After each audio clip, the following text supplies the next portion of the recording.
just a few words of introduction. We got 7 minutes of introduction, okay? So, first of all, I want to thank our judges and our entrepreneurs, guests for coming out tonight. Really appreciate this. This is our final for this class, and the students have been working on this all semester. And for your information, this semester we're challenging the students to create a sustainable, scalable, urban-focused business that addresses an important need in our urban community. And we're doing something a little bit different this semester in that in the past we've had students come up with a business idea from scratch after going to the city, checking things out. We decided to do something a little different this year because we have entrepreneurs who are already working in the city, early stage businesses, who have already figured out a significant need in the city. And so this semester, for the first time, we paired each of our 6 teams with one of 6 early stage entrepreneurs from the Detroit area. And so they're actually representing that business. So we charge them with, first of all, understanding the problem that that business is trying to solve, developing and validating a solution, creating a valid business model, a validated business model that addresses that need, and then producing a pitch deck that you're going to see tonight that sells you on that business. So a little bit different approach this semester, but I think that we're combining the best of both worlds because these entrepreneurs know the problems and the students, I think you'll see, know the techniques. So let's see. I just want to introduce who's here. I'm an instructor. Reggie Barnett, former IBM executive. He's been helping me with this class kind of from the beginning. He's also Urban Entrepreneurship Initiative board member. Nick Kassar is our instructional assistant all semester. Thanks, Nick. We have Christine Gordon from the Center for Entrepreneurship. She's the assistant director and a curriculum and experiential learning director. And she's behind that #1 status for University of Michigan undergraduate.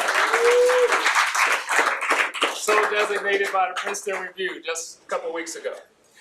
And so for our judges are Mr. Ehsan Takbeem. He's with Manufacturing Quality Resources Group, CEO and founder. I met Ehsan when his daughter was my TA in 411, like 3 or 4 years ago. And now she's making big money.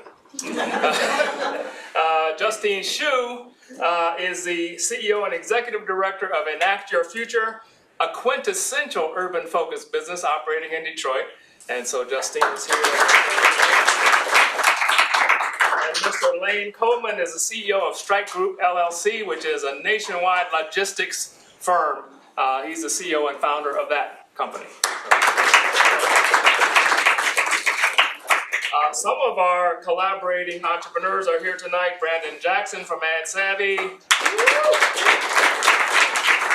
Aaron Riley from Co-Shop. Blair Evans is not here, but he's with Insight Focus. Ray Batcher from Shift Up. Ray called me yesterday and said, I can't make it, I gotta go raise some money. So we went out of town trying to find some money. Karen Burton and Bobby Burton from Space Network. And also Lauren Hood from Supernatural. Lauren Hood is not here tonight also. It was optional for our entrepreneurs to come, but we're glad that so many of them did tonight. So I'm going to have Mr. Barnett come up and talk about our judging format, and then we'll get started. And I'm going to get on the camera here. Oh, by the way, our coffee in the corner, which we're not drinking, we'll have a break after a couple presentations, actually was donated by a former student, Marlo Staples. She wanted to come tonight. She was in our second edition of this course, and she called and wanted to come, but then one of her friends is doing a presentation across campus, so she decided to go, but she said, I'll send coffee for everybody, so very nice of her. Okay. All right. So Professor Tarver can be more of a mentor and enjoy the presentations. Asked me to handle the administrative piece. With that said, each of you guys, as you know, you got a max 10 minutes for presentation. Having watched you guys last week, I know everyone can do their 10 minutes or under. We're going to have 5 minutes for the judges to ask questions, and then we're going to have 5 minutes more for them to finalize the scoring. Bottom line is, at max, each one of you guys gets 20 minutes. Nick is going to raise his hand in the presentation. We're getting near the minute mark. If necessary, I'll stand up and we'll shut it down. That's it. All right. Scoring wise, the first thing we want to look at is the overall quality of the presentation. We want to look at if you guys clearly engaged in your work, how confident, enthusiastic, those things we talked about last week about the presentation. Second major piece is how'd you feel the presentation reflected the evidence gained from the marketplace community? You guys know that piece also. If all else fails, remember, we've always told you, problem, solution, why you, how you make money. All else fails, that's your bottom line sketches. Don't forget that piece, guys, when you present. All right, with that said, here's where our agenda is going to go. And I got a minute to sit before I sit down and get you guys rolling. 6:40 to 7 o'clock, we got the Ad Savvy, which is up on the board. 7 o'clock to 7:20, Team Co-Shop. From 7:20 to leads to our first break is Insight Focus. We're going to have 3 groups, and we're going to take a 10-minute break. Come back after break, we're going to have Shift Up, Space Lab, and last but not least is Supernatural. We'll take another 10-minute break after that. It leaves at day 50, and then we're going to do summary, discussion, scoring, and try to get you out on your normal time of 9:30. Any questions from anyone before we ask for the first team to come up? Ad Savvy. Yes. So are we norming like the scores or judging teams relative to one another, or we're just using like a standard scale where we say 10 is like the best we imagine for someone in each group? Professor Tarver. We'll do the norming, so you just use your own standard. Okay. Yes. That's what I thought we were going to say, but I wanted to make sure with him. And I say that because one of the things that this class also is trying to teach is that people will go in front of judges and go in front of people actually asking them for money. And so we want to let them know how that presentation would have reflected their efforts when they're really asking for money. So I know you've done this many times, gone and asked, and you've been in front of a ton of people, and they should understand how that is both sometimes frightening and a great experience. So with that said, Team Savvy, Ad Savvy, come on up, get a roll. For all of us, everybody, you're doing a peer review for all these presentations, so your completely filled out peer review sheet is your attendance sheet for tonight. Okay, so we want to be sure to get all those today before you leave.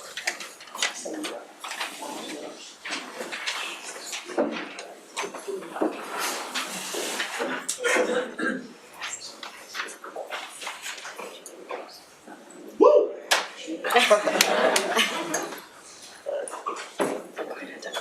Can I start? Sure. Alright. Hi everyone, I'm Jaron, this is Nalay, Kevin, Hannah, and Quentin, and we're consultants with Ad Savvy. Everyone, please do me a favor and put yourselves in the shoes of a customer walking into a fast or casual restaurant or bar located in the Midwest. This is a medium-sized restaurant or bar. You happen to walk in, you see a menu such as this one. You have trouble reading that? I do. You see this one. We need to add some more lights. Can't really see that one either. What about his handwriting? You like that? And am I gonna see all you guys at Bob's Ministry of Jazz on Sunday night, or will you maybe forget the date? And can you see that one? Read it clearly, you know what you're ordering, you see any photos? No. So clearly there is an issue here of effective communication. These businesses are failing to communicate on-demand, business-specific as well as community-specific information to the employees and customers in their business.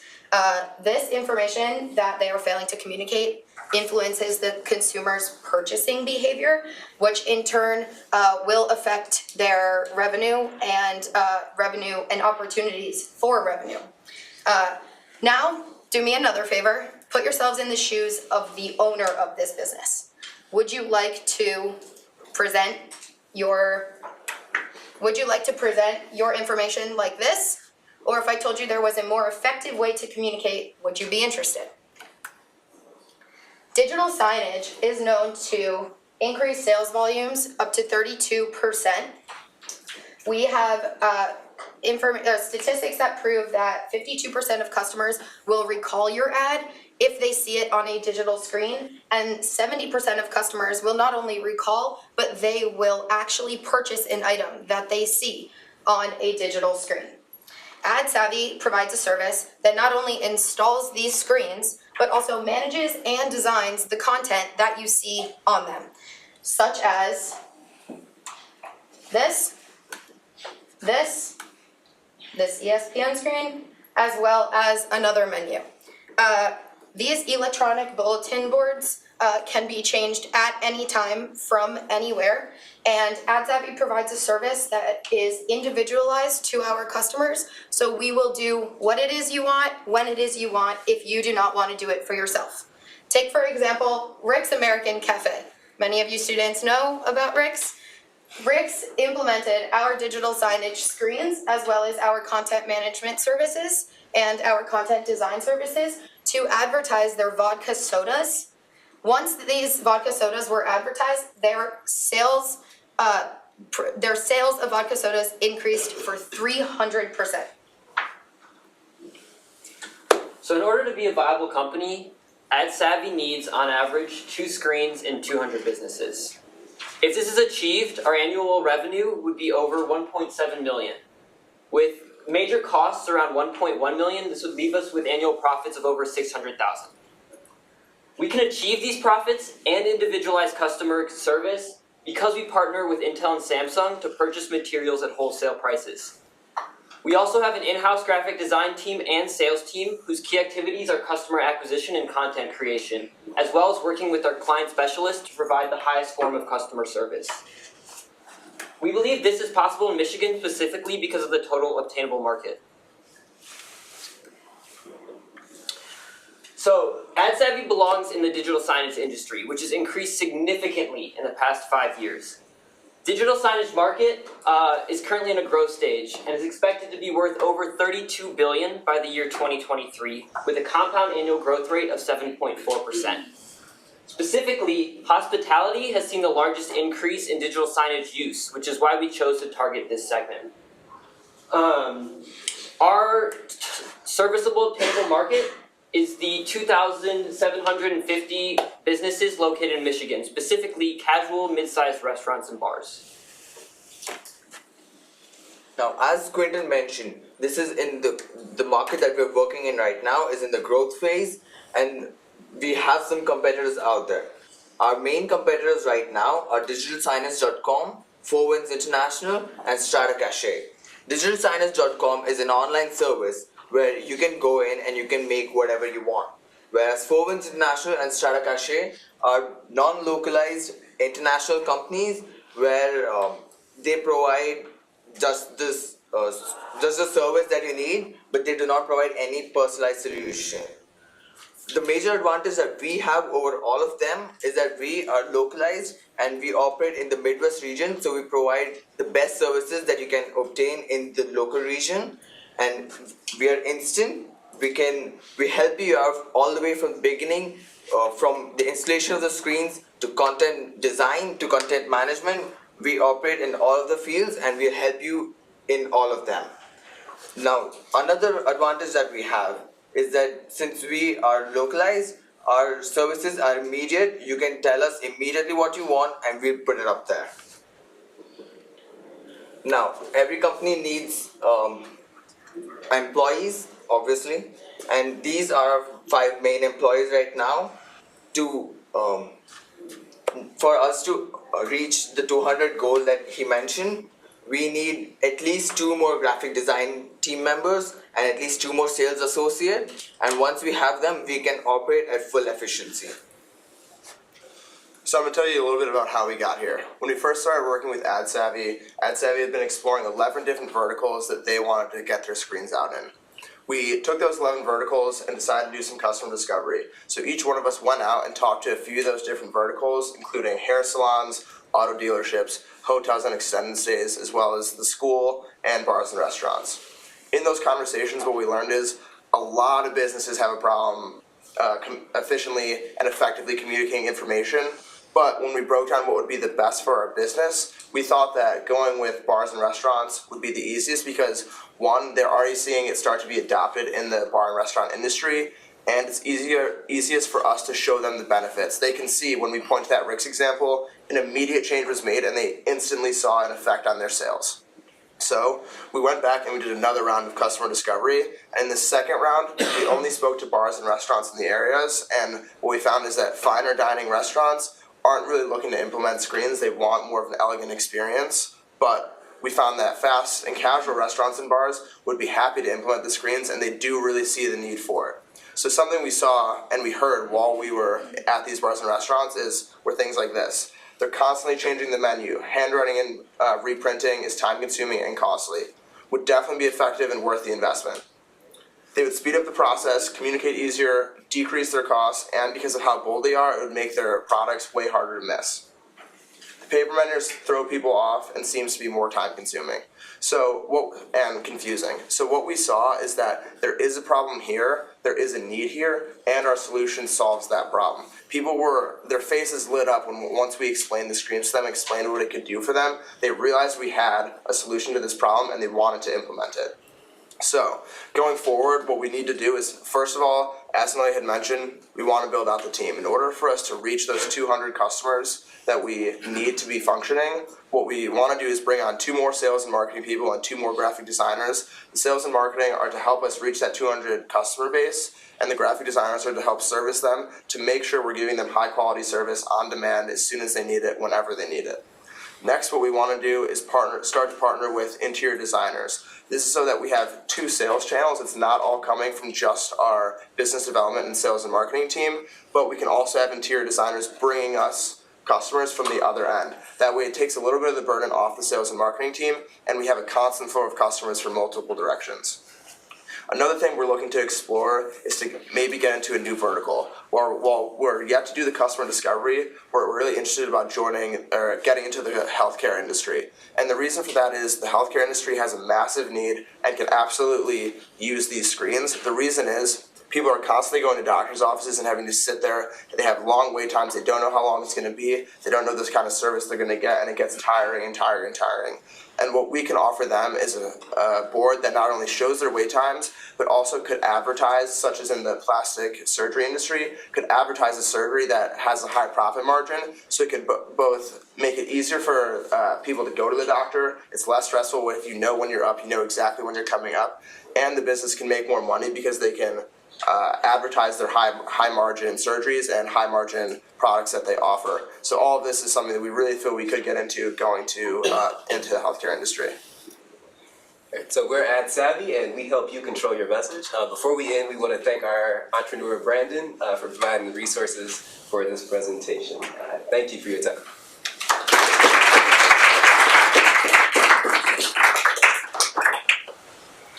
Okay, all right, so I'm gonna go first, it's okay. You clearly defined the problem, you talked about how you're gonna solve that, but I'm still not clear. What is the secret sauce you're bringing to this? I understand business, vary from restaurant to another restaurant and all that, it's gonna change.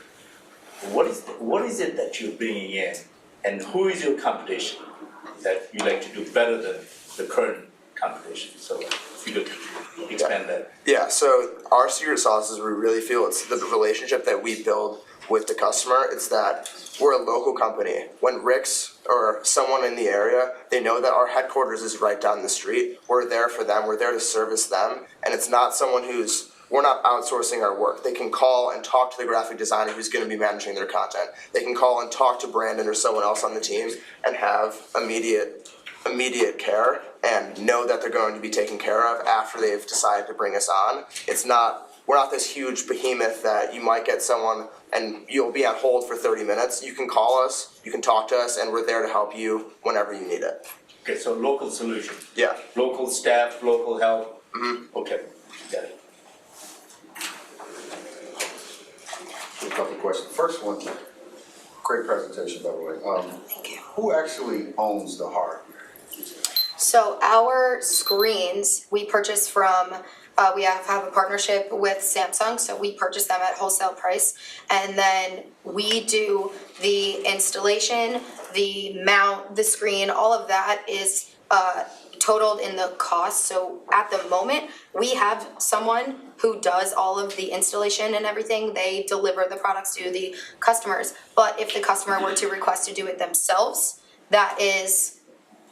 we would get it to them and they could do the work themselves. Going forward, something we're looking to do is to outsource the installation to a local AV tech. And that's, something that would help when the company grows, because, if we're not just in Ann Arbor anymore, we go to full Michigan and then, hopefully the Midwest, we would, have someone there to do the work for us. The question is, the hardware, is it mine as the bar owner or is it yours? Yes. Yes. So once you partner with us, we have the screen, you buy the screen and the service from us. Okay, so it's interesting that you bring this up. I'm actually an investor in a restaurant downtown Detroit, and you're right, the message does get lost. But one of the things that I'm seeing in that industry, these signs fight with the sports and all the other things that are going on. The other thing I'm noticing, and let's go to a Capitol Grill, some of the higher end bar restaurants, they seem to be eliminating even TVs. Mm-hmm. So how do you plan to adjust? Because it seems that's kind of the way they're going. Either I want to come in and look at sports, or I don't want to look at anything. Right. So something that's really unique about our screens is we're able to display multiple things at once. So you could have a graphic on the left side or on the bottom side, or even something scrolling on the bottom, and still have ESPN or the Michigan Ohio State game taking up the majority of the screen, and be able to be advertising your high margin buffalo wings or whatever it is that you want to advertise on the side. So essentially what we can do is take one screen and turn it into two. Or more. Or more. Could you go over your pricing model again? And Yes, how do you want me to pull it up? Validated it?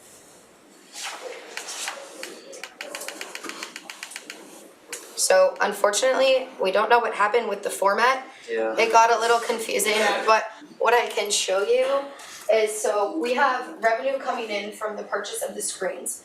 To make the presentation more understandable for everyone, we totaled the screen cost. We have technically 200 customers, an average of 2 screens per customer, and with those, that $1,016,000 comes from the subscription costs that they pay every month, which is $150 per screen, so we had 300. And then included in that cost, or in that revenue, is the mount and the installation. All of that is a total cost with the screen. So they pay a fixed fee. Exactly. For the installation and hardware? Yes. And then a monthly subscription fee? Yes, so you For pay the the, ability to revise? yes, the one time for the screen installation, mount, hardware, and then a subscription fee per month. Okay, and then could you guys go over your growth strategy again? I mean, how exactly, you talked a little bit about how you pinpointed this vertical of like mid-size, more casual restaurants. Yeah. But how do you plan to specifically, grow the customer pipeline? Yeah, so like I mentioned towards the end, what we first want to do is expand and have more sales reps to be able to make calls and go to bars and restaurants and show them why this product is valuable to them. And we also want to start partnering with interior designers, so new spaces that are coming up, before they even get started, know they want to include our digital signage, and we have we're not only going after customers that already exist, but we're also bringing in restaurants and bars that are just coming out of the ground. Got it. Thanks, guys. Any other questions? Do you have a question? No, I don't. Thank you, though. All right.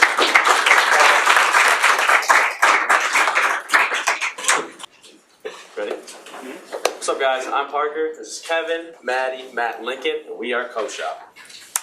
So the co-founders of CoShop are Darren and Eric.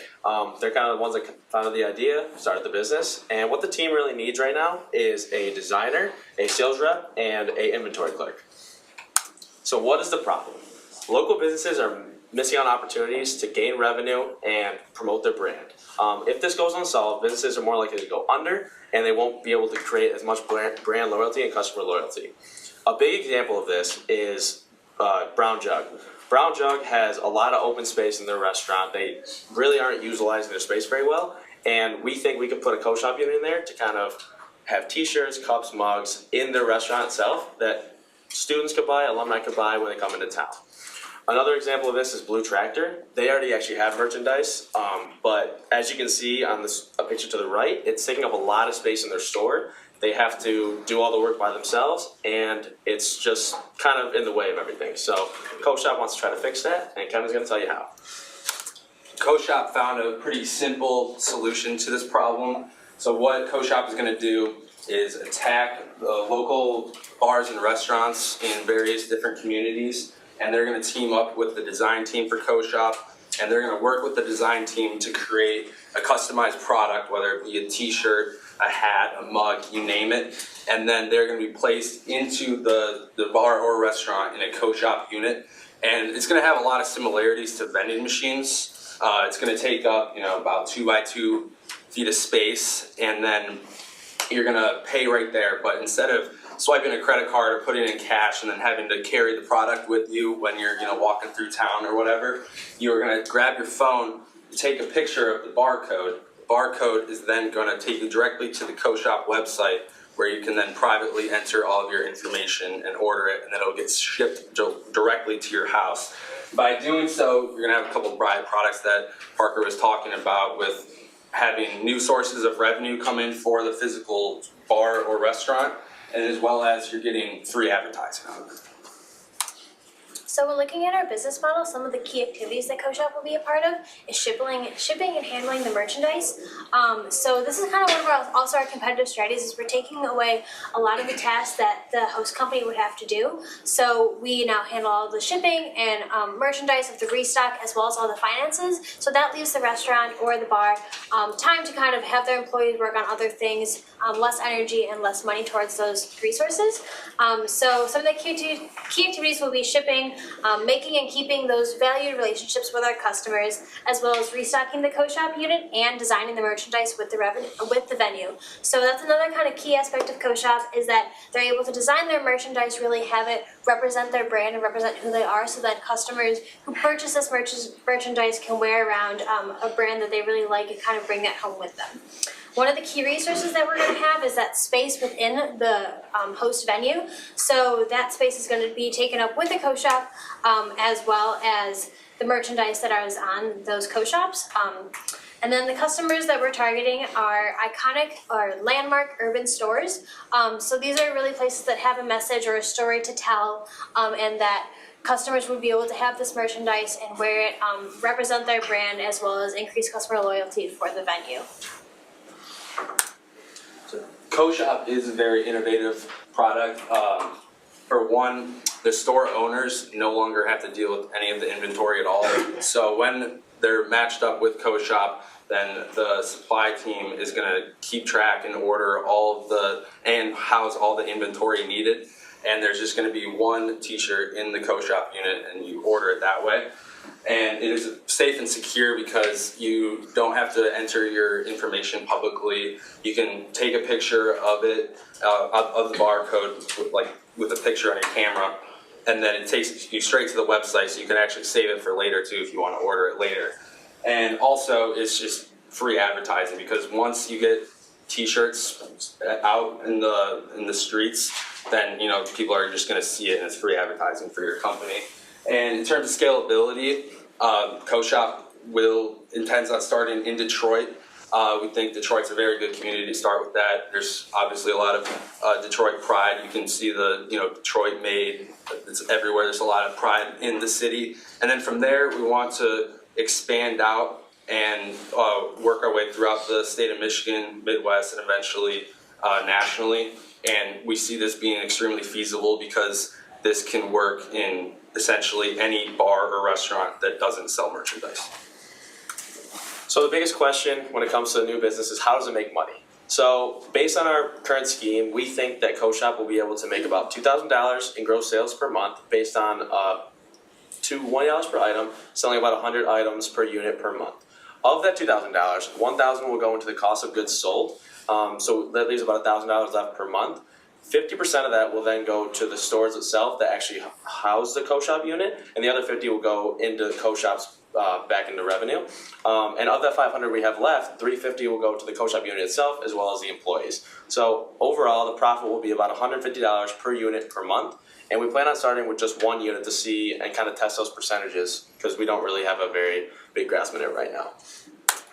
So just a quick discussion on what our actual market is. So the biggest thing with Co-shop is that we're actually selling to these establishments, these local businesses. We're not yet considering the indirect customer who will actually be buying the merchandise because we're trying to sell this to these locations first. So we operate in something or a business that doesn't have any brick and mortar stores. We operate in other people's or other companies' brick and mortar stores. So it's a segmented market because there might be certain businesses, certain restaurants already selling merchandise like this. So we really have to target and focus on the ones that don't and try to be creative to find new places that might not have thought about creating that source of revenue stream yet. And one of the best things about this is that it could honestly work anywhere. If it ends up working in Detroit, you could bring it to any other city. Seattle, Cleveland, Kansas City, it doesn't matter. You could bring it anywhere. So one of the biggest things, yes, that we're gonna start in Detroit, and then we're probably gonna be able to go from there. Alrighty, so when we started working on Co-shop, it was very different than what it is today. Originally, it was intended to pair local craft producers with stores that have extra retail space. Upon going out and talking to customers, we found out that the stores hosting the potential Co-shop units were more interested in gaining revenue through selling their own branded apparel and items, because then they also gained the marketing from it. And also, customers going into these stores were more inclined to buy the branded material than these niche locally produced goods. Going out and interviewing people also showed us that people are skeptical about entering their credit card information. They don't want to touch a dirty iPad, etc. So that helped us pivot to the barcode scanning technology, which was discussed earlier. And then lastly, we learned that there were a lot of other values and benefits associated with Co-shop that we didn't initially think of or intend. One of which being when people go shopping, they hate to carry their bags around all day, or if they're traveling, etc. Co-shop helps to mitigate this. And then also stores with Co-shop that will potentially have Co-shop units in them want it to look good and fit the vibe of their store. So Co-shop also does this. So next steps moving forward, we have a beta model that Darren produced a couple weeks ago, and we think that we'll be able to break even within a year or two once we get enough Co-shop units out there and once people learn about it and find out about it. We also need to find suppliers for the goods, make sure we have enough so that the goods can be as cheap as possible. We have to sell the Co-shop units and develop the barcode technology and implement that. To grow, we want to start by getting the ball rolling in giving stores Co-shops and giving them 100% of the revenue and profits for the first month or two so that people can see if they like Co-shop, we can see what works, what doesn't, and then from there we'll go into a more traditional revenue model. And we're going to focus on expanding into Detroit and then the Midwest and then the rest of the world. And then what's left to still validate, first would be finding out exactly where Co-shop fits. We found out that restaurants and bars are probably the best place, but specifically what types of restaurants, what types of bars, to figure out what will be the most profitable location for Co-shops. And then lastly, the pricing and revenue model. We want to determine what percent we should take, what percent the store should keep, and so on. So this will be found through actually getting Co-shops into stores. Any questions?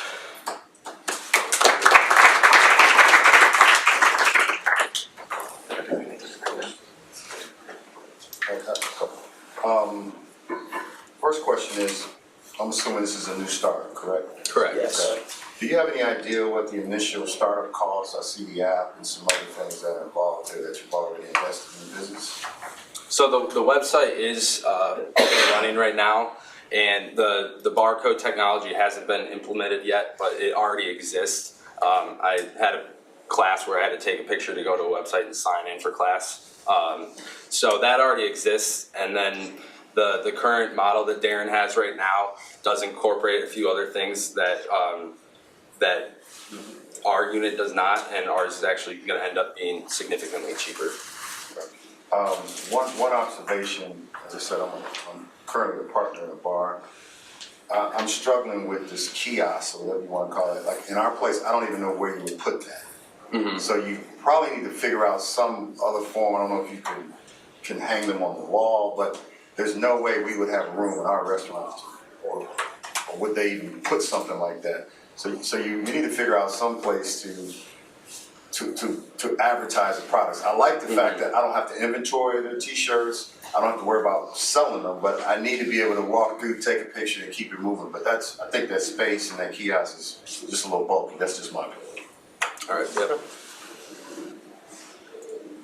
Concept is very interesting. I think it's very innovative. How do you make use of the space that's sitting out there, and how do you enhance revenue? It is a good concept. Only thing I'm struggling is, what is your target customer? Is it the bar or the restaurant owners, or people are just the traffic that's coming in, and how do you kind of get an understanding of what they're looking for, and how do you cater toward them? So our target customers right now are very popular and ideally historical spots in communities. So if there's a bar that made it through Prohibition or something and has a lot of historical significance, then we would want to talk to them, see if they are selling apparel. Otherwise, just popular spots. So for example, in Ann Arbor, there's several places on Southview, whether it be Brown Jug or Charlie's or Blue Left, and all of those places don't sell merchandise. And based on our customer discovery, we found that a lot of people in Ann Arbor would love to have some of those kind of shirts. Yeah, to build off that, so right now our customer is the stores that would host the co-shop unit, but down the road, once there's enough co-shops up and running, we'll also market towards the people buying from the co-shop units, because we're going to make money from both of those people. So is it always t-shirt or small items, or can that Could be anything really, anything that you can put a logo on, so a cup, hat, etc. It can also be huge items because you don't have to carry it around and it will be shipped right to your door. So Co-shop will work with like those venues to kind of decide what kind of merchandise and marketing apparel they want. So whether it's like, if it's a bar, maybe it's shot glasses or a beer mug or something like that. If it's like Blue Tractor, like they have a lot of t-shirts and mugs, so it really just depends on the revenue side. Yep. Thank you. So from understanding the promise of the solution, it's that a local entity with like a loyal customer base can spread brand awareness essentially through merch, right? That their own customers can represent, but you're essentially delegating all of the operational and inventory management, or you're managing it for them. Correct. So they benefit from the brand awareness and some of the profits without the actual management of the process. That's what's meant to be the most attractive part about it, is that you literally you let us operate within your business. You don't have to do anything. The only thing you have to do is tell us what you want, and then we'll pick the products, we'll do the designs, run it past them, and then everything else is managed by us. So you essentially get an extra revenue stream without actually having to do much of anything. I think the part so I agree that, like for example, even for my business, right, like we've been talking for forever about designing merchandise that our students could rock, but the actual time investment of like making that happen is just like made that like a nice to have that we've punted for a long time. I think the part that I think might be tricky is like, I imagine that for this to be, you're sharing the margins, right, between you and the store or the restaurant.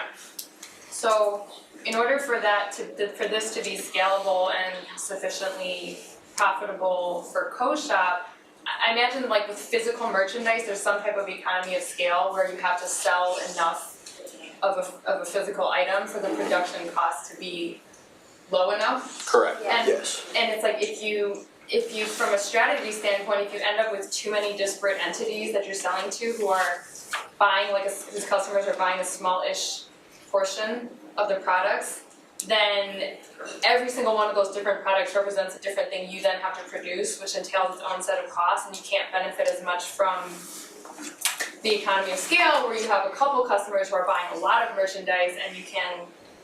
Does that kind of make sense? Yeah, That's like because I the think current- there's physical constraints there. The current plan that we had, since we're not charging rent for any of these places that we're putting them in, Right. we were gonna have, at least to start out with, they were gonna front the orders. And then we would take care of it, we would, send the shipments out to the various customers, but then they would, you just start inching their money back. So they would front the pay the orders. upfront costs Correct. for production. Correct. And the idea is that they're earning it back over time from Correct. sales. Correct. Any other questions? I just want to ask something. Justine, the way you posed the question seemed to be that this could be maybe even more feasible. Say you went to maybe a chain that you're gonna already have 50 locations, and you can put the Ann Arbor location on just like they do. I'm trying to remember one places all around the world where they sell. I can't remember the name of that restaurant. Hard Rock, yeah, more like a Hard Rock, and then you have people who collect Hard Rock shirt from Ann Arbor, Hard Rock shirt from Paris. Yeah, because I guess I'm imagining there must be maybe in your ideal world there'll be a sweet spot, because if there's an entity that's already that large, they're probably already producing their own merchandise with good, margins, such that they don't need an outside service to manage the production process for them. But if you have too many small entities, for a service or production business, customization always raises costs. So every new set of things that you have to produce, right, for a different customer, if it's a relatively small amount, it feels like it may not be worthwhile, as opposed to having kind of some type of like mid-size customer that maybe has a couple locations, so there's less customization involved and you can handle larger scale orders for them without, to where it still kind of makes sense, the margins that you're making make sense to produce them in the first place. But definitely I think having them pay up front deals with that, mitigates the risk for co-shop. Right, Because they're exactly. paying for stuff they were planning to order anyway. Yeah. Right, and if we have a design team that produces and comes up with the entire design, do all the work, and then we have multiple suppliers so that we can get the cheapest product, even if they only want, 30 shirts, it's only gonna put them out, maybe $200-ish, I think, right? Around there, yeah. So. Yeah. One thing that I might point out, just listening to this discussion, clearly the logistics are an issue that has to be sorted out. But the other nice thing about it seems to me is that because these are unique places, you can only get the product in that place, your margins can be large. Have you ever bought a coffee cup from a museum?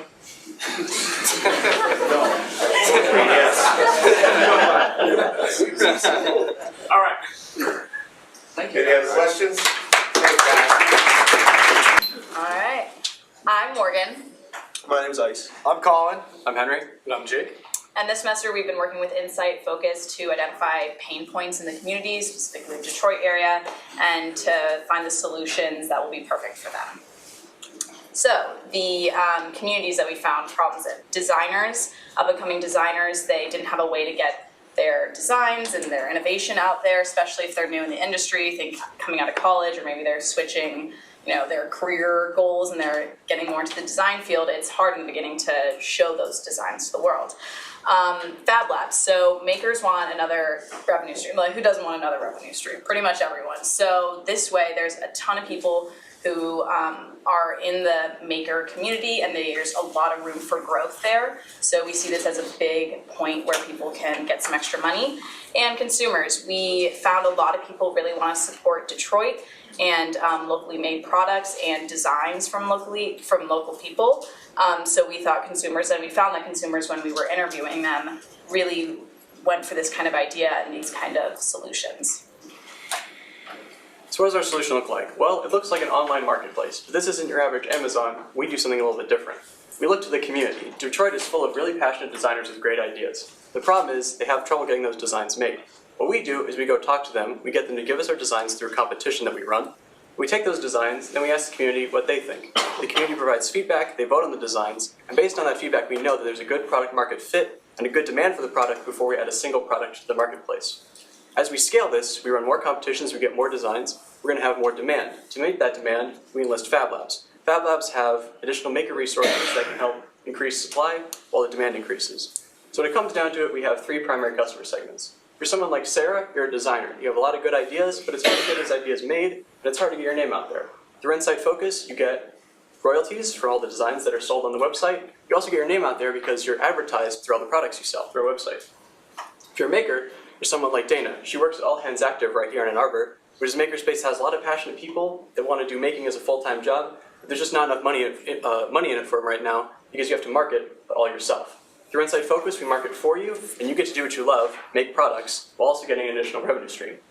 Finally, for someone like Yasmin, you're really passionate about Detroit. Yasmin's from Detroit. She told us how much she really cares about art and design. Using Insight Focus, she's able to not only get products to improve her life, but she's also able to know that the money she spends on Insight Focus is going right into the pockets of people like Sarah and Dana. Cool. So the market and industry that we are currently in the manufacturing industry and the online sales market. We're early because we're using 3D manufacturing, and we're in a segmented market. Our total accessible market is 182 million people, and we came up with this number because that is the predicted total people involved with 3D manufacturing in 2019. Our service available market is 35 million people, and that is currently the amount of people who are buying products that are individualized online through channels like Etsy and other websites similar to our own. And then our service obtainable market is 282,000. We took the total number of people in Detroit, subtracted the people in poverty, and then took 55% of the remaining people, and that is how we got to 282,000 from there. So our distribution is through our online sales marketplace. This is kind of like an iTunes style store for manufactured products, and we will be getting our products to our customers through shipping. We'll be working with independent designers and have also in-house manufacturers and other designers to help create new and innovative products in Detroit. So how do we make money? Well, in one line, we take products, however much they cost, we sell them at a 4 times market, and we profit with 75% of what we get. So starting out, we've got to prove that this thing works on a small scale. How we do this is, with our current resources, we'll use manufacturing resources that Insight Focus already has. We already have resources such as a CNC machine and a 3D printer, and this will allow us to make an average of around 7 to 8 products per day if we're operating at full capacity. This generates revenue, we estimate, of just around $9,000 for a single month of operation. Now our costs come down to 3 primary categories. The first one is competitions. We got to get the designs, and to do that we need advertising budget. We also need to organize the events, provide food and such, and actually digitizing the products to get them on the marketplace. Second category comes down to royalties. That 25% that's missing from our profits goes directly to the designers and makers of the product, and that allows them to get their revenue stream. And finally, we have the standard operating costs that come with a business of this type. Wages, people have to make money. Rent, you have to keep the roof over your head. Maintenance, this includes both the machines, we need to ensure quality products are made, and also the website, we got to make sure it's up to date, no bugs. And then finally, shipping the products to the consumers. So when it comes down to it, our key activities from start to finish are 4 steps. First thing is we run a competition. This gets us our designs. Once we have the designs and we've engaged the community, we can then select the products to put on the marketplace. Once they're on the marketplace and people want to buy them, we can manufacture them and finally ship them to the consumers that they want. Currently, right now, Insight Focus is partnered with several great organizations that are really pushing this maker movement. Detroit as a maker city, making products in the city for the city. Moving forward, however, we want to increase our production capabilities, and so we'll look to partner with additional maker spaces like All Hands Active right here in Arbor. So, since Insight Focus is more or less in its infancy, we aren't experiencing much direct competition right now, but as our business model is launched, as manufacturing begins, we're kind of going to be in competition with Etsy and other platforms for small-scale manufacturing, product incubators like that business down there, Quirky, and of course your large-scale manufacturers like your IKEAs and your Steelcases. And how Insight Focus tries to hold its own in this market is we are really making the weaknesses of these companies our strengths. Because Etsy, admittedly, is a great distribution network for independent creators, but they have no manufacturing of their own. And that's the avenue we're trying to fill. We are trying to build our marketplace in the style of an iTunes or an Etsy or any of these content curation websites, while having the manufacturing capabilities. As for the product incubators, they have the manufacturing, but they lack in marketing, and they do not actively seek a client base. They offer themselves as a service that a designer has to seek out and employ themselves. We, with our design competitions, are constantly seeking new customers, new designs, and expanding our marketplace. And as for the big scale manufacturers, they do have the marketing and they have the manufacturing scales, but we are purposely marketing our company to a demographic outside of theirs, where we can push our local manufacturing, our quality designs, and of course our maker employment, and supporting, at least in its infancy before we expand, the Detroit manufacturing. So right now we have Blair as our CEO, but what Insight Focus needs are designers to create the product designs for the market. We need the makers to fabricate these designs into actual quality, tangible products, as well as a CMO to oversee Insight's Focus marketing and advertising plans. So of course, as we've been working through this semester with Insight Focus, we've learned our share of lessons, enough to redo our business model twice. So initially, we wanted to use Insight Focus as an educational center, running these fabrication studios with training programs to create a new workforce and, of course, bring in more skilled labor into Detroit. But even before we got to our customer discovery, we realized that this just isn't the most feasible option for a for-profit business. Most of the time, vast swaths of our Fab Lab are going to be just unused while we're still paying operation costs on those, and our only revenue stream would be through these classes or possibly through some subsidies. And once we moved on from that, we wanted to run Insight Focus as more of a hub for customization, where almost like an Etsy with that manufacturing model, where we would have the manufacturers come to us, and then of course they would bring their designs, we would run them in small runs and produce limited quantities and distribute them and really push this customized aspect. But of course, the market isn't huge for that. Through our customer discovery, we learned time and again that nobody has that much free interest or time or money. Over and over again, we'd heard that designs for furniture are usually left to the better half. I'll do these things when I have more time and money. Sir, please leave this cafe, you're bothering customers. Got that one a lot. I mean, everyone's got a reason why they don't have this perfect piece of furniture that they need in their house. So we took it upon ourselves to curate the quality designs so that less obligation is on the customers. Finally, moving forward, here's what Insight Focus needs to do. So for our short term, first of all, we need to assemble a marketplace on Insight Focus's website so a consumer can actually buy a certain quantity of a certain product. Number two, we need to host designs for the competition so we can create more potential designs. And number three, digitize 1 to 2 products that we find has a strong target market for the initial marketplace. For long term, we'd like to expand our team, employ a CEO, a CMO, a CFO, and hire inside designers for Insight Focus.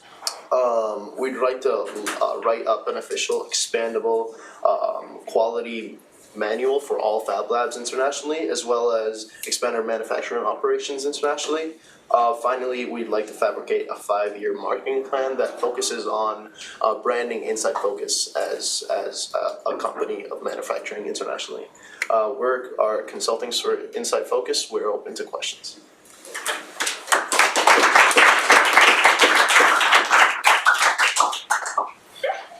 Judges? Any questions?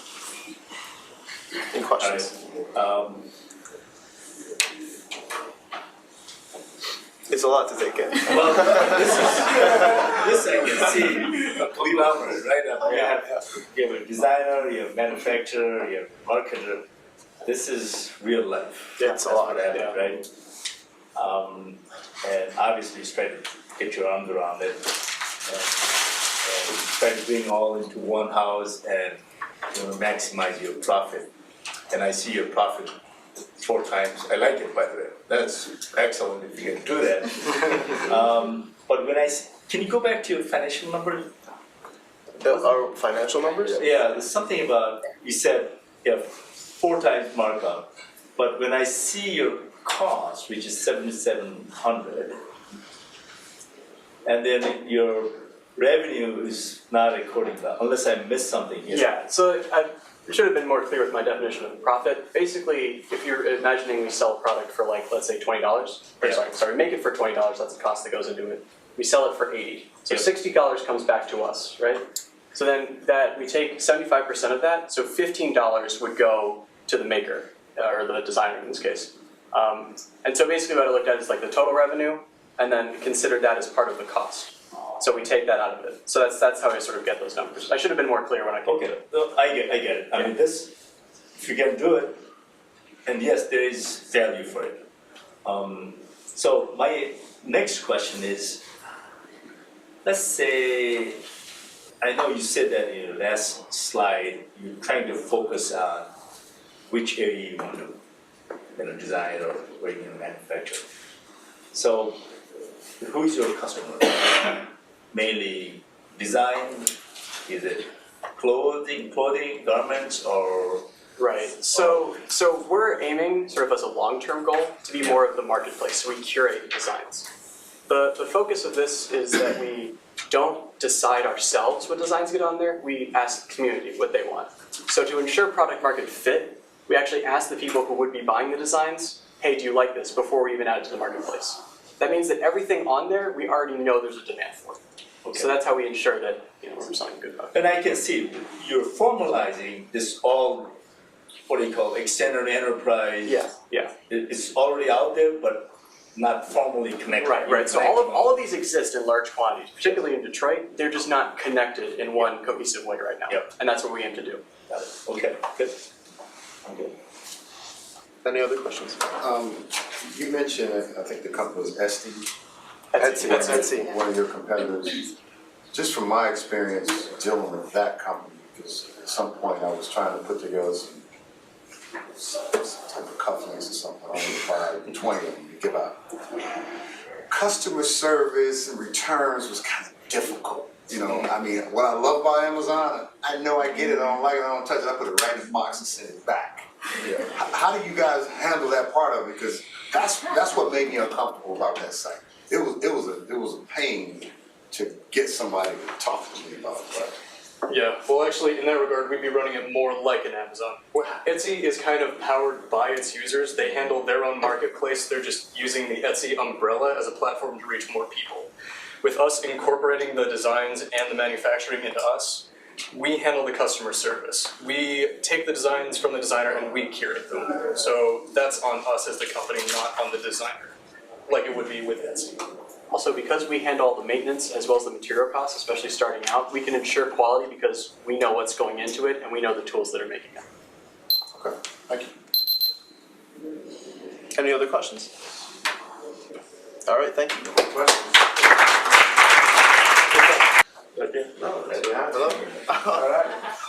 All right, good evening everyone. We'd like to begin our presentation by welcoming our guests into the classroom.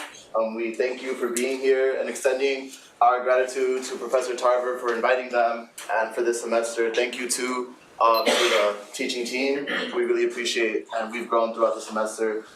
So to start with that, to begin, we want to run a little experiment. We gave our 2 users, Robbie and Zach, an identical computer programming language learning software. They will now show what usually happens when someone gets these problems. How's it going? Jeez, I have no idea what I'm doing. I already don't know what to do. So, if else, then air. You want to print that? You got it. Oh, okay. Thank you, man. That was so helpful. Like, I wish there was a place that I could go to get tips like that wouldn't break the bank, because money's key. And wait, there's actually a solution, and that solution is Shift Up. We teach you to code together. So at Shift Up, individuals can come learn and teach themselves how to code all together with like-minded individuals. And the key focus is that everyone's teaching themselves while they can get help from each other, as well as having the expert guidance of facilitators who have expertise in the industry. So the problem that we're addressing is that if people in today's day and age want to learn how to code, there are 2 avenues usually. One is through a degree program or a boot camp, and the other is teaching themselves how to code just with online materials. The problem with degree programs and boot camps is that they're very, very expensive and just not reasonable for most people. And the problem with teaching yourself how to code is that it's really hard to stay motivated and to learn everything you need to know without getting stuck. And there are just lots of obstacles that come up, and people often quit without reaching their full potential. And so the solution that Shift Up provides is a communal learning environment where everyone can talk about what they're learning, everyone works together, and they also have expert mentors so that everyone gets a very solid expertise of coding skills while not breaking the bank. So now that you know that we have a problem, and that you know there's a solution, we want to talk about who our customers would be. So we began with the population of the United States, and we understand that that's too broad because we can't reach all those customers at once. So then we narrowed it down to the Metro Detroit population. We then asked ourselves, what kind of customer are we looking for? Maybe we added the statistic of 18 to 64. And then we also wanted to target low to middle income people because these are the people that are having this problem. These are the people that cannot afford the boot camp and that lack the resources, whether it's time or the community that you need to feel comfortable to code. And we provide that here at Shift Up. So we came up with a sweet spot of $1.02 million addressable market customers. And these people are urban-based, low to middle income, and they're your typical worker, either your server at a restaurant who isn't making minimum wage, or a worker at GM who just got laid off because of reckless corporate spending. We go to the next slide. So now that we know that an industrial market like GM is going down, let's dive into a new market, the technology market. The technology market, as of last year, according to a recent report, grossed over $240 million. These included 20,000 graduates from these programs. They either got a certificate and are now working in the field. And the good news is that we're early to this problem. We are emerging in a market that is continuously growing, and as the need for highly skilled workers rises, so does the demand for programs to provide and fix those gaps in the system. That's where we come in. Next slide, please. And our business model is threefold. First, we find the best facilitators we can possibly find who have a sense for the community that they're working in. So we're not just dumping facilitators who know nothing about Detroit into these classrooms. These people are invested and are also part of the industry and could help you network with other companies. We also teach coding lessons from u-m. So the marginal price per new student is very low because we already have these resources. So every new student, it gets cheaper and cheaper for us to provide this service. And we also allow our customers to have a flexible payment plan because we're conscious of who these customers are. Again, they're urban-based residents who are in the low to middle income bracket who are looking to facilitate their learning code. Sure. So, excuse me, to go into the business model in a little more depth, our key partners right now are u-m and the Durfee Innovation Society. The Durfee Innovation Society is both our host and a partner in our vision. They believe in innovation and creativity in Detroit, and we're trying to also do that, obviously, and we think together we attract a lot of the same people and we can help each other get to our goals. Additionally, u-m is where we get our curriculum from, so we save a lot of money by not creating our own curriculum. We just curate existing online open course materials, and u-m, through small fees, is how we get that material. And that's how we can have this profit per classroom that you see next to it. That $16,000 in revenue is profit per classroom per month. How we got to that number is a 40-student classroom and a $400 monthly fee. The costs are primarily our rent to the Durfee Innovation Society and our staff fees, which is typically just the facilitators that we're trying to expand more. And based on that model, we can get approximately a $10,000 profit per classroom per month. So now to look at the team next. So the heart of our team is Ray. He's the CEO. He's very well established both in the Detroit scene as well as in the education sphere. He's got a background in Shift Up. He's got a background at EdSurge, and he also went to the University of Michigan. He's very well connected, and he's able to pull a lot of talent to help teach our program. The next key part of our team is the facilitators. We're currently hiring more, but we also have some that exist. Without the facilitators, we're just a room of adults trying to learn to code. Also room of kids. But the facilitators are very helpful. Whenever a student hits a snag, they're there to help them get to the next step. The major hole that we have right now, though, is the sales team. We are starting to acquire a small sales team, but to really get growing, we're going to need to hire more there. So this is our competitive strategy. Shift Up is trying to situate themselves between the existing online course content that is either free or low cost, or the much larger, costly coding boot camps. So in the Detroit world, that's Teachify and Grand Circus, who are very well established, but also at a much higher price point than we are. For online course content, obviously that doesn't have to be Detroit specific, so you think of things like MIT Open Coursework and Coursera. The reason that we are special between those two is because we have the low or similarly low cost of the online course content while having the effectiveness of the bigger companies. Okay. So far, we're obviously early stage in this, but based on our customer discoveries, we've come up with 3 major themes. One is that the primary barrier to learning to code isn't money, it's time. Definitely money is a factor, but time is why people are afraid to do it, and time is why people quit. So to help combat this, we are very flexible. Our classes aren't during the daytime. You don't have to quit your regular job to start to learn with us. They're after hours, and they work around your schedule. The next lesson that would still honestly have more work to figure out, but that we started to come up with, is the price and willingness to pay. Our original price was closer to $250 a month, but we found that people willing to pay that much were also willing to go up to $400 and still found that to be a reasonable price. So that's what we're pricing at now. And lastly, student-to-facilitator ratio.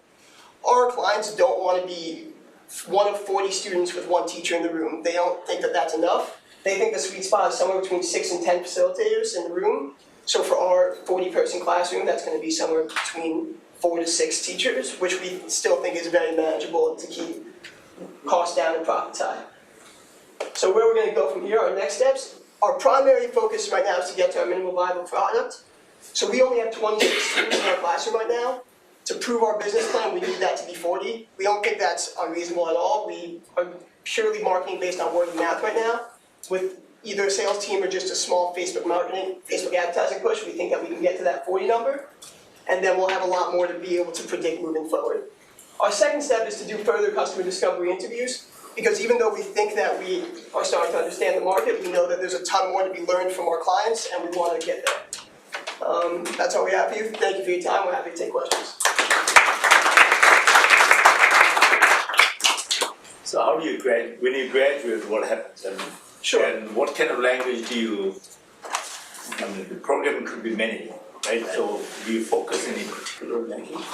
The primary focus is front-end web design, so HTML, CSS, and JavaScript.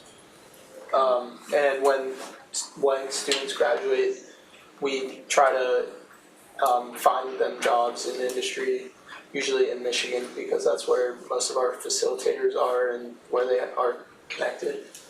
And most, I'd also add to that most programs offer just a certificate. That's where marketing for the Shift Up brand would go up. So our credibility, as we increase our classes and as we go on, then our certificate program would be more powerful in the market. Couple of questions. You said your market was low income. You think they can afford $400? So we definitely struggle with that a little bit, but based on our research, we do think it's feasible. We definitely don't take that lightly, and we realize that that's going to be a legitimate commitment. But these are people trying to invest in the next career, or at minimum further in their current career, and we do think it'll pay off. Next question, you say you had 26 students. Out of those 26, you know the breakdown, whether it's high school students, college, post-grad, and that would probably help you come up with that number. I just think 400 is kind of high. Yeah, so typically not high school students, either people who didn't finish a 4-year degree program or people currently in the workforce. I don't have better data on you on what the splits are, but usually in between the age of 20 to 50. Thank you. Sure. I can see tremendous potential in this one. Because if Detroit is becoming, if the industry is being, how should I say, disrupted through software, autonomous, electrical, there will be a lot of need for coding expertise. So you're addressing the right need for this locale. But are you catering towards the need for, like, if this is for more automotive application, is there any focus on that? Or it's just a random coding? Yeah. So I think that's where, as we grow the idea and see where the demand is with employers, so as we check market trends of what these people are looking for, whether it's like a new auto manufacturer who's doing electric cars, what types of programmers they need that could do that work, then that's where we would customize our program moving forward. The idea is that we're flexible and that we can also change with the market. Another suggestion, with some of the things that's going on in the marketplace, you probably get corporations to pay for this, to educate. And you probably charge 2x. Yeah, right. A finder's fee was in our. Well, no, I mean, you could triple that number, instead of 400 and maybe 1,000 or whatever, but I think for the lower income person, $400 is a lot. But if you get GM or somebody else to offset that, and I know unions will do it just as continuing education. That's a great idea. We'll definitely look into it. It's interesting that you said that. So Ray's a friend of mine. This is cool for me to hear because Ray's a friend of mine. Seth actually develops for my company. He's one of the facilitators for Shift Up. And then somebody who I recently met and applied to work with us was a Shift Up grad. So it's kind of cool to hear the back end work, but I give Ray that exact feedback. The challenge of trying to serve like a low income market is that oftentimes a sustainable revenue isn't going to come from your end users because income-wise they're pretty limited. And I had that same kind of sense of like $400 a month is pretty steep if it's a low to middle kind of income, bracket that you're targeting. But I guess my point to Ray was that if let's say there's a high demand for these types of skills, right? And I'm certain that I know actually just even in education that these corporations are investing in all types of like pipeline expansion and diversity programs to try to bring in talent for some of these high needs, middle skill areas. I guess my suggestion to him was something along those lines, like why not consider interviewing, corporations who would ultimately be the ones benefiting from the talent, because they could then subsidize some of the program costs, because even 40 students in a class is a tough, it's a tough bar to hit. And then the ratio that you're talking about to need 4 to 6 facilitators and then have to pay, if they're coders themselves, you're gonna have to pay a decent amount to them for their time. So I think my biggest sticking point was just something similar, like it seems like finding another way to bring in revenue possibly from somebody who's willing to pay either a finder's fee or success-based, percentage of, percentage of the income or something might be an avenue unless you're targeting a different market, which has the disposable income of like $400 a month or something to spend on something like that. So I think we actually very much agree. We just were a little nervous that our brand recognition wasn't at the point that we were qualified to be approaching those companies. Yeah. But I definitely think we're getting there, and I think that should be some of our next steps. And I would mention that this is a special needs population that deserves the attention and programs like this. So it's great to hear the conversations and the different ways that we can get this done. Do you guys know about grant services costs? So they're not the most upfront with it because they also will offer scholarships and subsidies, so it's hard to see. Their base cost is substantially higher than ours, but I don't think it would be completely honest to just say they're 8x of us because to their standard consumer they're not at that price, but I couldn't get better data than that. Their sticker point is at 13,000. So for That's about what I thought it was, yeah. Okay. And then how long is the program? We're 6 months. 6 months. Which is about the same as grant service. Got it. So if you look at your cost model or business model, can you go back to the slide? Yep. How do you stay in business? How do you make it sustainable? So how much do you pay for facilitator? What is your revenue stream and what is your profit? Is there any? So our facilitators are paid slightly below the GSI rate of Michigan, which is $30 an hour. We're paying closer to $25 an hour. At the moment, I believe there are only 2 facilitators in the classroom at a time, but I want to tell you that for sure. Okay. Those are our costs. We don't rent out the building full time. We only rent it for the hours that we use, which is one of the reasons that we can keep our costs low.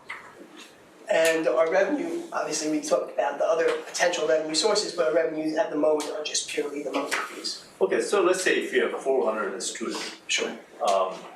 And then times number of students, that's your revenue. Yeah. Then you have your cost, whether you rent it partially or, so what is your net profit? What number are you looking at? So that's the next slide we're looking at, I want to say $10,325 per classroom per month.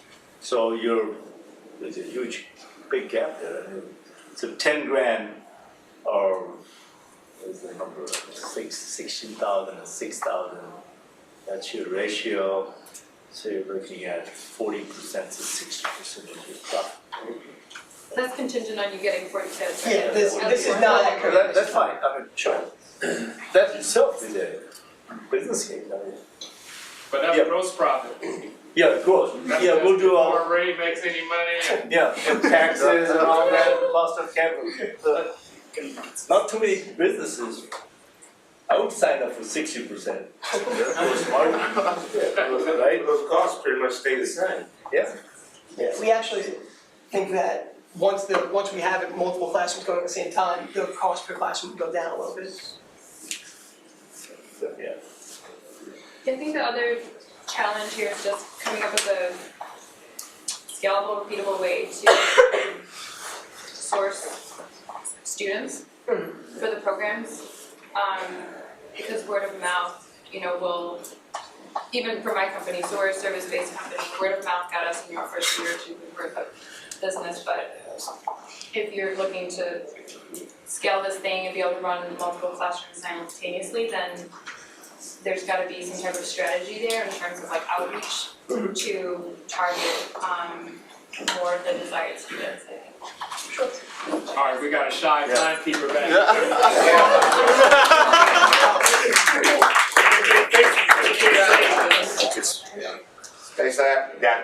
Awesome. Hi, I'm Maeve. I'm Sam. I'm Rebecca. I'm Bronwyn. And I'm Brian. And we're the consultants for Space Lab Detroit, helping you Find your space.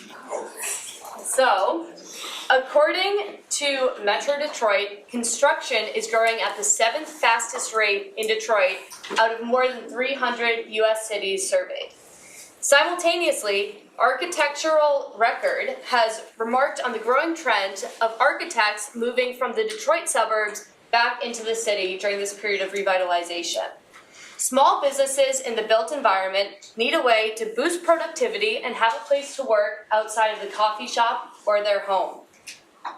They might also lack the physical resources and the professional network that they need to reach their potential.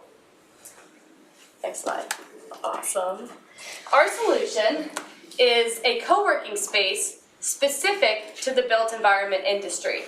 The objective is to facilitate a professional network and a sense of community, as well as link businesses with essential resources.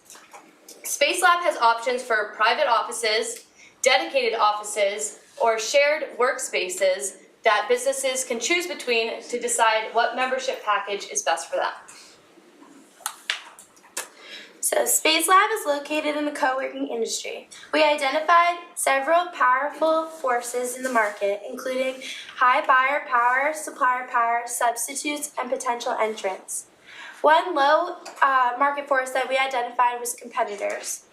That's because Space Lab is resegmenting the market and is focusing on a niche industry, the built environment. The co-working is in a growth phase right now. The market size, as we have already shared with you, is growing. Annually, co-working brings in about $1 billion. There are several channels that Space Lab uses to access its customers. Online applications and in-person applications at Space Lab. To engage and retain these customers, Space Lab uses several workshops and social media networking. The rest are listed there. So, how does Space Lab make money? One, they need members, and so they also need to retain these members. And to retain these members, they need to have good customer service. And so the key partners that's with Space Lab is the landlord, of course, because they need spaces. So the landlord rents these spaces to them. And Urban Launchpad is also another key partner as well, and also Invest Detroit. In order to be a successful business, they need to perform these key activities. In a sense, they need to increase memberships, have a resource library, and they need to also market. And market it being through social media for us. Essentially, Space Lab has a presence with Facebook, but not Instagram. So in order to increase their memberships through marketing, they also need to, step their game up with Instagram. Business resources that they have are the spaces, of course. Without the spaces, you don't have a company. The location, it's in Detroit. It's a central location. That's very important. You don't want to advertise a business where it's not in a central location. That can also, contribute to losses of customers. No one wants to go in the middle of nowhere to a Space Lab. And also Wi-Fi. That's really important for people who have computers or trying to perform calculations or whatnot, engineers, because we have all type of people in this space. So, how's the money coming in, and where is it going, and what is their revenue? So, the money comes in through, of course, memberships, and also through events. So, the revenue that we projected with a maximum capacity of 50 members, which they charge currently $225 a month for just the desk space, and then they also charge $800 a month for private desks, for private offices. And so with this, and along with the estimated cost per month, we're looking at about $5,850 per month.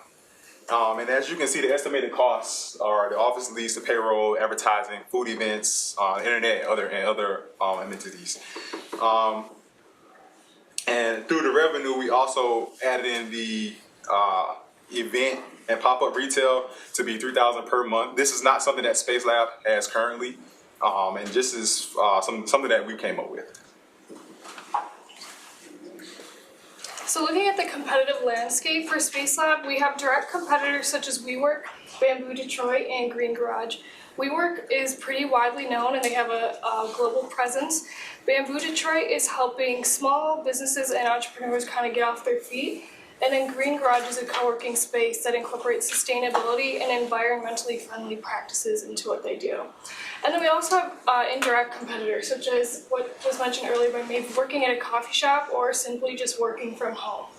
So in order to differentiate us in this market, we have kind of three main aspects, focusing on the built environment industry specifically, as well as we have great networking opportunities that stems from the expertise that the management brings to the table, and we also offer lower prices than the competitors in Detroit.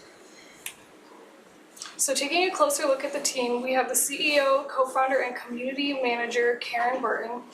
And throughout her past experience as an architect and entrepreneur, she always had a dream of creating a space where professionals in the built environment industry could come together, network, and collaborate, and she accomplished this through Space Labs. Then we have Bobby Burton, COO and co-founder, so he has a background in accounting and auditing, so he'll manage the day-to-day operations and all of the finances. And then Doreen Hunter is the administrative assistant, so she also has a background in business and helps manage the materials library, which is integral for Space Labs. And then right now, we're currently lacking, but we see an opportunity for a sales and marketing rep to join the team. So based on our customer discovery interviews, we found that there may be more influential places to market, such as local coffee shops, even restaurants and bars in Detroit. So right now, the marketing is based on direct mailing, TV and radio ads, as well as a monthly newsletter sent out to about 500 subscribers. But we think with the addition of the sales and marketing rep, we can figure out the best channels to market and then ultimately increase membership so that Space Lab is operating at the optimal capacity. So when we started this venture a few months ago, we sat down with Karen and Bobby. They've been very helpful throughout these last few months. And we asked them, what do you want us to focus on? And they told us, if you could do one thing, it would be to help increase these memberships to the open desk space. And so that's kind of the goal that we set out to do. Through these customer discoveries, we talked to over 50 people, and we found many interesting things from people that were interested in working in these co-working spaces and from people that maybe weren't so interested. And two things that we found in particular were that many people have never heard of Space Lab, and that if people were going to pay for a working space, they would want it to be a private office. So after hearing this from our customers, we decided to shift our focus throughout the semester, since we knew that we only had a limited amount of time, to finding this new salesperson. So that's kind of where we're currently at right now. So we're still continuing this customer discovery because in any new venture, it's really important to talk to the people out there, see what they think of your idea, and figure out better ways to improve your idea. And we're also looking for this potential salesperson. So I actually know people who are here in the Michigan Capital Sales Track, and I've been talking with them, seeing if they'd be interested in working with Karen and Bobby, maybe on a commission basis, to maybe promote Space Lab, get the brand awareness out there. And finally, we're working on updating the sales brochure. So they currently have a few sales brochures, but we want to make sure that we can incorporate the customer discoveries and our findings into these sales brochures so that the new salesperson that we do work with will be able to use this to their advantage. So what's next for sales, or for Space Lab? So obviously we want to be at full capacity.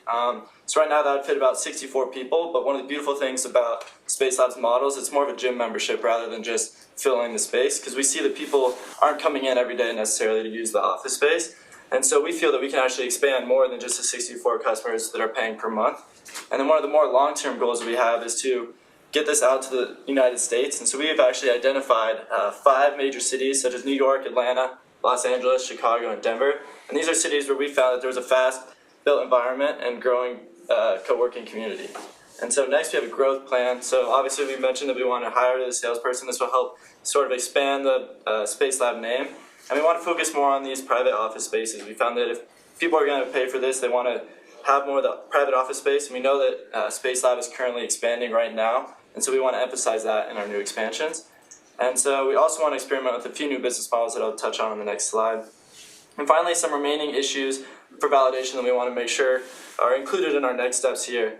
We want to make sure that is this niche market large enough? So right now we're targeting the built environment community, but some of our major competitors are targeting other people from all different industries, and so we want to make sure that this niche environment is large enough to make it profitable.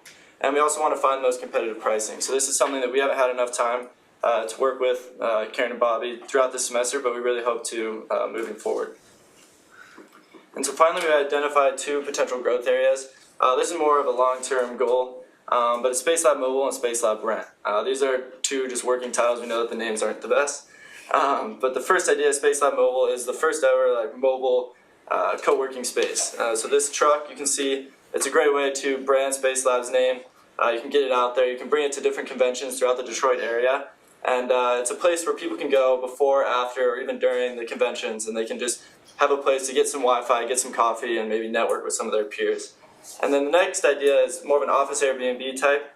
It's Space Lab Rent. So this is where large offices and companies in Detroit region, if they have empty office space that's not currently being used, Space Lab can come in and act as an intermediary between people that are maybe looking for an office for a weekend while they're traveling to Detroit, or just while they're in Detroit. So that's it for Space Lab. We thank you for your time.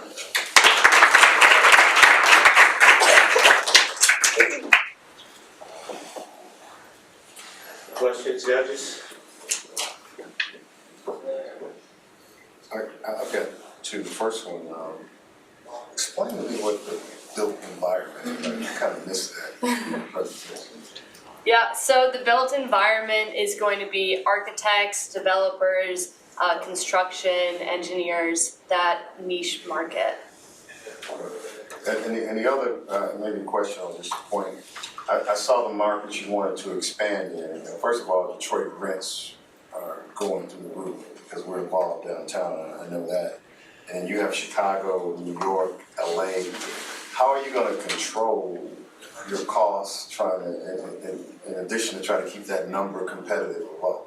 Right, so these are more long-term goals, and we were actually, when we found those cities, we were looking into places where the co-working space was big. And so we wanted to find a place where the market would be big enough for it to even be worth it in the first place. So we actually haven't had enough time to really go deeper into the details about costs and everything, but that's something that we'll definitely look into. One suggestion, go the other way. I mean, one of the things I try to put out to young people coming out of college, why go to New York and fight in that market? Come to Detroit. I mean, I was telling them that 10 years ago. Go to Kansas City, go to St. Louis, areas where it's a smaller market, you have an opportunity to make a difference, and the cost of living is a lot cheaper. So just a suggestion. Okay, thank you. What's the rationale for targeting this segment of people involved in designing built environments, I guess? So originally, Karen, that was her passion. That's what she worked in. That's where the people that she was working with. And it's kind of just a way to differentiate ourselves in the market. So right now, WeWork is kind of working with everyone. And so we found that this community, especially, if they're able to take advantage of the community aspects of a co-working space, so a construction person may talk to an architecture person or something like that. And so they can actually use that network to their advantage. So the idea is that it's more likely to forge useful relationships or something Exactly. if there's a specific industry? Yeah, and that actually helps in our marketing of the product. It kind of differentiates it from just your local coffee shop or something such as WeWork. Looking at your financial, you have capacity, and then you said 50 desks available, and you have 12. No, there's 29 desks available and 50 memberships. Okay, and what is your, or should I say, what is your occupancy rate now? So I think currently they have 69 total. So the reason why our model is 50 is we're assuming more so we don't want to overcapacitate on one day. So 50 is a more reasonable number. If let's say all 50 members decide to come the same day, yeah, then 69 come in the same day. So you have a capacity issue. Yeah, exactly. Okay, so there is an optimum. So that was right. So that was the optimum point for still getting a profit, and also trying to stay on the capacity. So let's say if you have a target, and what do you have to do to reach that target? Well, we need to keep the costs fixed. That's like the number one thing. You have a fixed cost, right? And that includes mostly that's coming mostly from the office lease. you want to make sure, well, it's kind of hard to keep it fixed, you know, it's based off the landlord, but we're assuming that like their contract won't change over. Well, what I'm getting time. at is, what are your challenges? Is the rent too high, or? Well, yeah, I mean, that's mostly where the money's going, like the rent. And that's not at par with what's out there? Is that the issue? When you say at power with. At par. At par? Yes. You mean in comparison to other places? Yep. Yeah, so that's something definitely they could look into, you know, just to compare rent between other places. But kind of adding on to that, they're right in the middle of the financial district, so it's definitely an advantageous place to be. Well, I especially see trying that, to- the location-wise and the benefits that you have, there's nothing out there that can match, but why not getting full capacity? You know, you should be full by now. Yeah, I mean, that's the goal, and that's why we want to bring on the salesperson, and that's why we want to sort of get the brand name out there, so people do know it's there. And that's why we're pushing more so for the marketing side of Instagram, because you need to get the name out there. I don't think Facebook is enough to, you know, essentially get to the full capacity. You need more. All right, I think we gotta move on.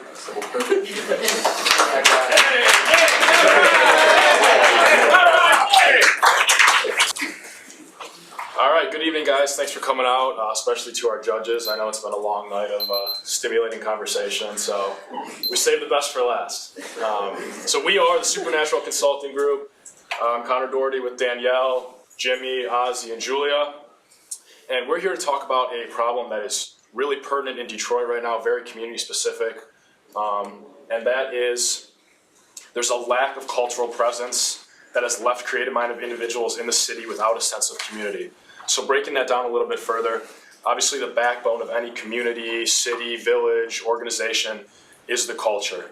And Detroit has gone through some really tough times in recent decades, and it's left the city kind of confused what the cultural presence is going to look like. And this is really affecting the creative-minded individuals in the city. Artists, musicians, entertainers, people that just love to share creative ideas are feeling like they don't have a space to do this in. You can collaborate with people that are similar to you, but really reaching other creatives that, you know, might be a little bit different than you is really hard to do, especially in Detroit.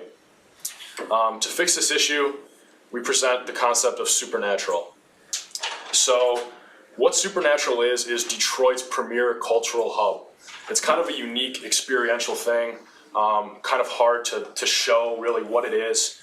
But essentially, you know, the 6 Mile Livernois community in Detroit has one of the strongest populations of young black creatives in the city. These are people college age, young adults, artists, musicians like I was talking about, entertainers that are very intelligent, they're very adept at their craft, but they don't have the resources, you know, in this community to really make a difference and to share their beauty, their ideas with the world. So that is where Supernatural comes in. Supernatural essentially serves as a space to build this community identity, to strengthen the community, a place where you can go for a night out on the town, have a drink, have a meal, talk with people that are like you, meet people that are different than you, and really build this sense of community within Detroit.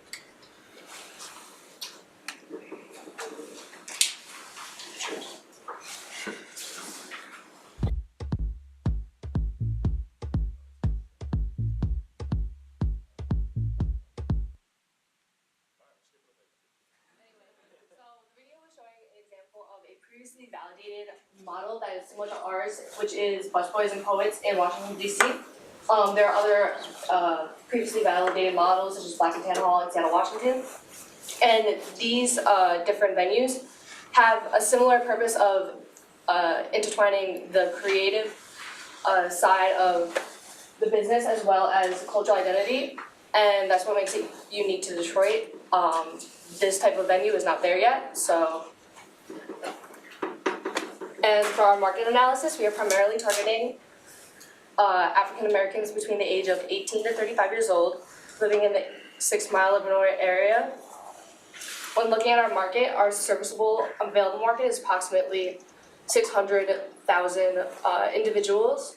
And when looking at our obtainable market, it's approximately 80,000 individuals when controlling for race, age, transportation, and social economic status. Our location is what makes the venue, so beautiful because it is located essentially in the city, which makes it accessible for locals, but it's also in an area close enough for surrounding suburbs to come out and. So the most important part of any venture, how do we make money? We have three main ways of bringing in revenue, from renting out the space for either a restaurant or an event, the event ticket sales, and the food profits. It's been interesting because Lauren, the owner of Supernatural, will not be doing the kitchen and the bar herself. She'll be hosting those from vendors within the Detroit area. So with respect to the event ticket sales, we estimate throughout the year, if there's one event every night, 50 people attend, and $5 per ticket, it's approximately $93,000. For the renting out the spaces, Busboys and Poets do $500 an hour. We think $300 an hour would be more reasonable in this market. Having those 5 nights a week, which is approximately $80,000. And with the restaurant sales, we had a bit difficulty determining specifics due to not having real numbers given to us by Lauren, and this still being a theoretical business at this point. However, with the space that she has, we think at 25 square feet per person, about 50% of those chairs are used every 2-hour cohort. Each meal is $13. Brings out to the total revenue of about $2.2 million. And we believe she needs to have 25% of those sales to stay positive, which would amount to $567,000. And now with the costs, the staff wages are obviously the biggest part of it. However, since she doesn't have to pay the kitchen staff or the bar staff, we believe 6 staff full-time, obviously being more people at times, at a $15 rate, which she indicated she wanted, would bring it out to approximately $393,000. The renovations and the rent is $100,000 fixed, 2% each year, so it's $102,000. And the loans that she had is approximately $500,000 over 10 years with a 6% interest, which would be $66,000 a month. Now, all of those outside of the booking the talent would leave her a net profit of $178,358, which would allow that money to be put towards booking talent. We are unaware of how much a local person should be paid to come perform, but at that point we believe $178,000 is sufficient to book that talent. And the partners that we have are Innovate Detroit, which is a venture capitalist firm within Detroit who is assisting Lauren in her bringing this to real life. But also we need to go, since its location being right next to Marygrove and UDM, the student clubs and organizations, we need to reach out to them, and obviously the local talent. Within it, our activities are obviously hosting these events and being a restaurant and bar. But we also, our key resources here are the operating team, including Lauren, and also just the real estate itself. All right, so in our segmented industry of arts and entertainment, we have several competitors that we would have to find a competitor's advantage of over time in order to survive. So sort of in the online sector, we have YouTube, Spotify, iTunes, SoundCloud, etc. For the nightclubs and for the nightclubs and large venues, we have some nightclubs in Birmingham, Oak. We have the Palace as event centers, and finally the bottom right picture. That's just a photo of the Northwest Activities in Detroit Center.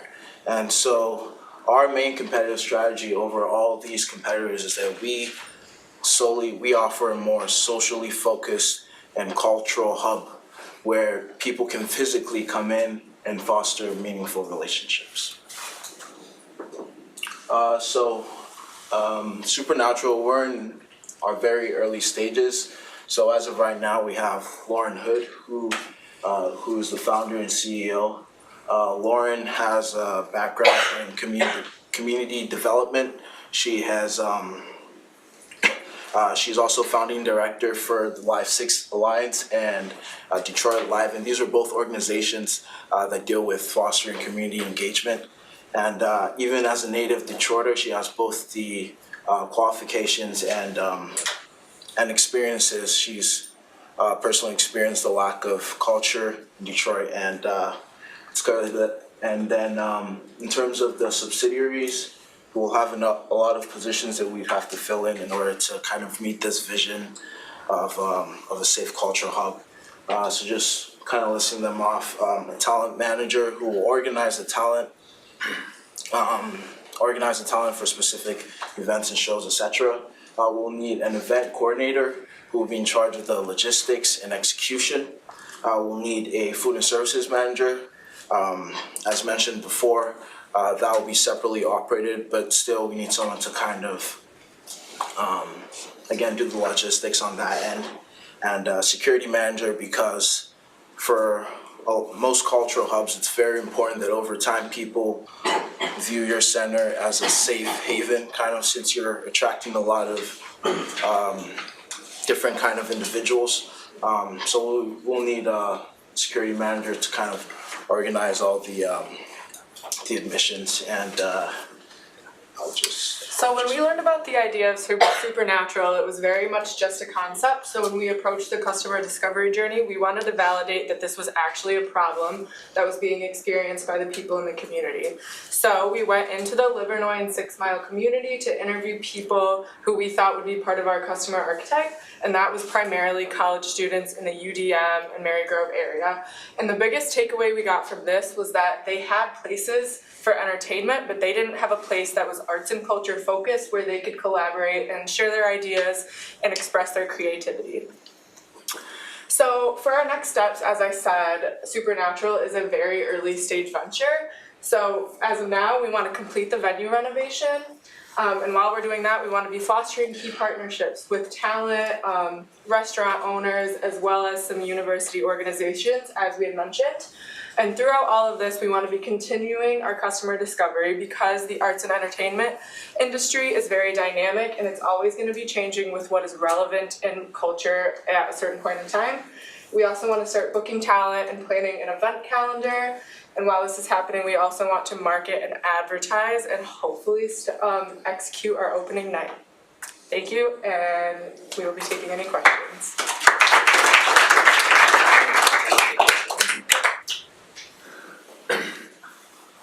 Questions, judges? I have a few. I actually live in this area, so I don't know. Is Lauren here? No.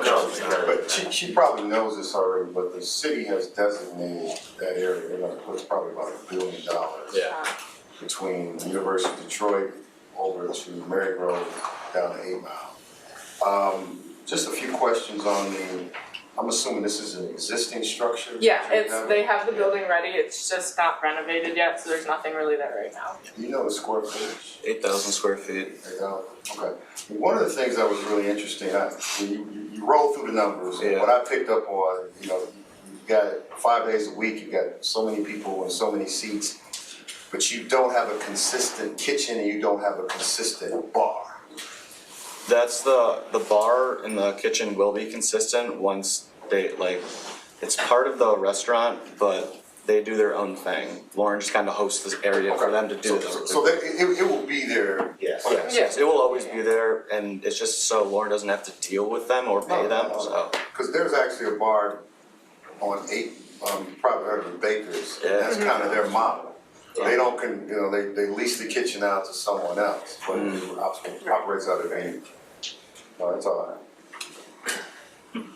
It's nice that you mentioned Baker's Lane, because it's interesting, and I had this discussion with Lauren. You talk about marketing to African American people, but I think one thing to consider, this is African American culture, but you go into Baker's on any given night, 30% of the people in there at least are not African American. I think that was our focus too, is we want to highlight that culture, but we want to bring in people from the surrounding areas as well, like Birmingham. Especially since it's so close to Oak Yeah, Park, exactly. Ferndale, Everyone at the Hazel Park. universities. Everybody. Yeah, I mean, Right, I come exactly. I live 20 minutes. Yeah, I make a comment. Yes. You are so inspired.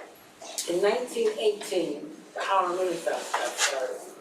They want a new modern society coming out of the South. They had the same gulf of absence of culture and identity that you're talking about. Yeah, thank you.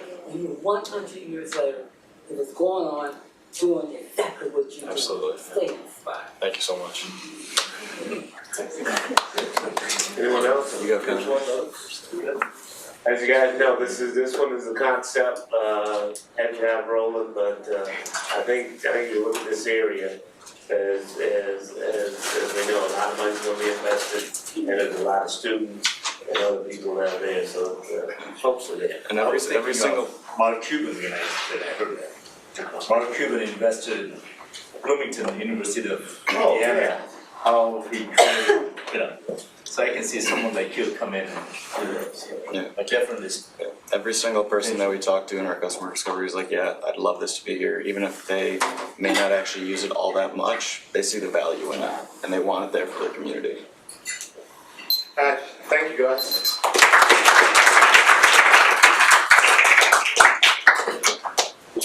Okay, so thanks again to all of the teams. I know they put in a lot of hard work on this. Thanks to our judges, students. You have whatever time you need to get this information, get your information to Nick, and then you can leave. I would like to say it's been a pleasure being your teacher this semester. You have 3 additional assignments, right? What are the assignments that are due next week? Business model and the related information, the reflection, executive summary, and what else? The final teacher evaluation. Okay, so we want 100% response rate, so you guys will get the full points. Everyone do it.